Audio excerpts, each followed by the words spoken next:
Sir, ఇరాన్పై యుద్ధం మరో 3 వారాలు పొడిగిస్తున్నట్లు ట్రంప్ ప్రకటించాడు కదా. ఈ పొడిగింపు ఇరాన్ని కొట్టలేక తాను సమయం తీసుకుంటున్నాడా, లేక ఇరాన్ని బెదిరించడానికి ఈ యుద్ధం పొడిగించుకుంటూ వెళ్తున్నాడా? ఎలా చూడాలంటారు? ట్రంప్ కూడా తెలియదు. అది ఎవరికి తెలుస్తుంది? ఎందుకు ఏమంటున్నాడో ఎవరికీ తెలియదు. ఇక్కడ మాత్రం నిజం, ఈ యుద్ధాన్ని ముగించదలుచుకున్నాడు. ముగించడానికి కావలసిన పూర్వరంగాన్ని ఏర్పాటు చేసుకుంటున్నాడు. ఎందుకంటే యుద్ధం ముగిస్తే క్వశ్చన్స్ వస్తాయి. యుద్ధంలో మీరు గెలిచారా అని అడుగుతారు.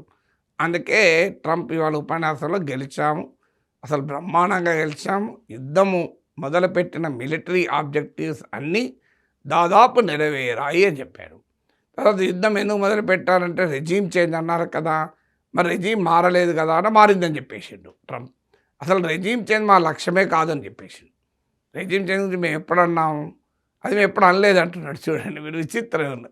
అసలు ఫస్ట్ డేనే ఖమేనీని చంపి ఈ రెజీమ్ను మారుస్తామని చెప్పి మీరు ప్రజలారా తిరగబడండి అని చెప్పి ఇప్పుడు ఏమంటున్నాడు, అసలు రెజీమ్ చేంజ్ మా లక్ష్యమే కాదు. ఎవరు చెప్పారు? మేము అన్నామా ఎప్పుడన్నా అంటుంటాడు. ఏమనాలి ఇంతకన్నా ఘోరంగా? సో ఒక దేశ ప్రెసిడెంట్ ఇలా నోటికెళ్ళి మాట్లాడితే, సో రెజీమ్ చేంజ్ అయిపోయింది, ఇప్పుడు ఉన్నవాళ్ళు చాలా మంచోళ్ళు, వాళ్ళు వెరీ గుడ్ ప్రొఫెషనల్స్ అంటున్నాడు. సేమ్ తాలిబాన్లతో చర్చలు జరిపినప్పుడు ఇట్లా అన్నాడు, వీళ్ళంతా గుడ్ తాలిబాన్స్, అప్పుడు మేము యుద్ధం చేసింది బ్యాడ్ తాలిబాన్లతో అన్నాడు. సో అదే మళ్ళీ రిపీట్ చేస్తున్నాడు, రెజీమ్ చేంజ్ అయిపోయింది అంటున్నాడు. ఇక మరి అణ్వాయుధాల సంగతి ఏంటి, ఇరాన్ మిసైల్ సంగతి అవన్నీ అయిపోయినాయి, ఇంకెక్కడి అంతా నాశనం చేసి పడేసినాం, అంతా ధ్వంసం చేసి పడేసినాయి, ఇరాన్ లేవనే లేవదు అన్నాడు. మరి అది కాదయ్యా, strait of Hormuz Iran block చేసింది కదా, దాన్ని వదిలిపెట్టేదాకా యుద్ధం ఆపమన్నారు కదా. అసలు అది మాకు సంబంధమే ఉన్నది, మేమేమన్నా గల్ఫ్ నుంచి ఆయిల్ దిగుమతి చేసుకుంటున్నామా?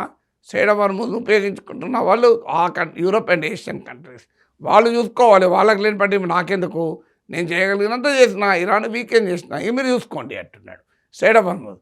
మరి ఇరాన్తో డీల్ కదా, మరి అంటే డీల్ చేసుకుంటాం, డీల్ చేసుకోకపోయినా యుద్ధం ఆపేస్తాం, దానికి సంబంధం లేదు అంటున్నాడు. సో ఎట్లా యుద్ధం ఆపినాక స్ట్రెయిట్ ఆఫ్ హర్ముజ్ ఆటోమేటిక్గా ఓపెన్ అవుతుంది. ఇరాన్ మిలిటరీ ఆబ్జెక్ట్ అన్నీ సాధించాం కనుక ఒప్పందం జరిగితే మంచిది, జరగకపోయినా యుద్ధం ఆపుతాం అంటున్నాడు. ఇంతగానే ఏం కావాలి అంటే యుద్ధం ఆపడానికి కావాల్సిన పూర్వరంగాన్ని మొత్తం సిద్ధం చేసుకున్నాడు.